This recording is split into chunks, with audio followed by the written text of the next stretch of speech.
এয়া হৈছে কোণাৰ্কৰ ৰামচণ্ডী মন্দিৰ আৰু এই ৰামচণ্ডী মাতাৰ মন্দিৰটো খুবেই ধুনীয়া। নমস্কাৰ, সকলোকে মোৰ অন্য এটি ভিডিঅ'লৈ স্বাগতম জনাইছোঁ। ৰামচণ্ডী মন্দিৰলৈ যেতিয়া গৈছিলোঁ দেখি সঁচাই অভিভূত হৈ পৰিছিলোঁ। ইমান ধুনীয়া। মই ইমানবাৰ পুৰীলৈ গৈছোঁ, কিন্তু মই কেতিয়াও কোণাৰ্কত থকা ৰামচণ্ডী মন্দিৰলৈ যোৱা নাছিলোঁ। আমাৰ ড্ৰাইভাৰজনে ক'লে কি ৰামচণ্ডী মন্দিৰ এটি ধুনীয়া আছে, গতিকে তালৈ ব'লা। আৰু সেইকাৰণে তালৈ গ'লোঁ। সঁচাকৈ খুব ধুনীয়া। আৰু তাত গ'লে কি কিছুমানে পিকনিক খাবলৈও যায়, কিন্তু তাত গেছ একো নিয়াৰ প্ৰয়োজনে নাই। সকলোবোৰ ভাড়াত পোৱা যায়, চব বস্তুখিনি আছে। আৰু এইবোৰ বাগিচা এনেকৈ থৈ দিছে।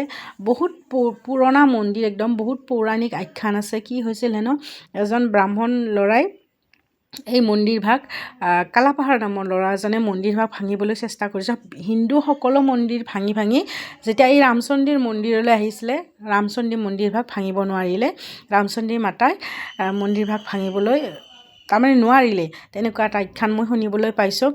আৰু বেছি সত্যতাটো নাজানো বাৰু মই, কিন্তু আখ্যানটো শুনিবলৈ পাইছোঁ। আৰু পৰিৱেশটো যে ইমান ধুনীয়া, আপোনালোকক মই ভাষাৰে বুজাব নোৱাৰিম। আৰু ওচৰতে আছে সুভদ্ৰা নদী।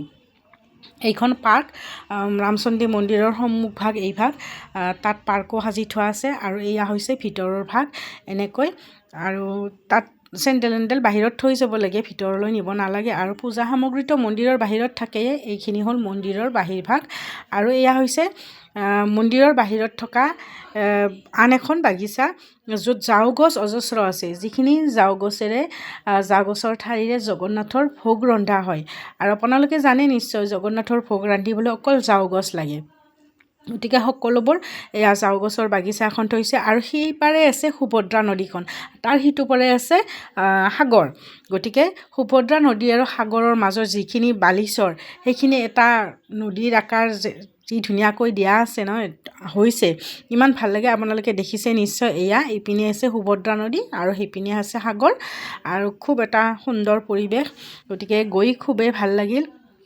আপোনালোকে যদি কেতিয়াবা যায় তালৈ যাব পাৰে, ৰামচণ্ডী মন্দিৰলৈ। ধুনীয়া মন্দিৰ এভাগি। আৰু এইবোৰ ঝাও গছ, আৰু ঝাও গছবোৰ এনেও ধুনীয়া দেখিবলৈ, খুবেই ধুনীয়া। আৰু বোধহয় বেছি সোনকাল ডাঙৰ হয়, সেইকাৰণে ঝাও গছ ৰুৱে কিজানি। আৰু সাগৰৰ পাৰে পাৰে এইবোৰ এনেকৈ ৰেলিং দিছে। আৰু সাগৰৰ পাৰতো যে এনেকৈ ৰেলিং দিয়ে মই আগতে কিন্তু জনা নাছিলোঁ দেই। ইমান ধুনীয়াকৈ ৰেলিং দিছে। আৰু এইবাৰ যে গৈছোঁ পুৰীলৈ, সাগৰৰ পাৰে পাৰে ৰেলিং দিয়া মই বহুত ঠাইত দেখিলোঁ।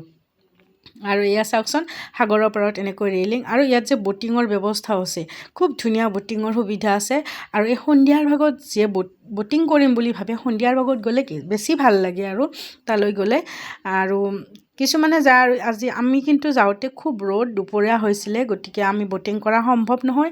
আৰু সেইকাৰণে আমি ব'টিং নকৰিলোঁ। কিন্তু সাগৰৰ পাৰত অকণমান ৰেলিঙত এনেকৈ মই নামি গ'লোঁ, আৰু ৰেলিঙৰ চাৰিওফালে ঘূৰিলোঁ। ইমান ভাল লাগিল।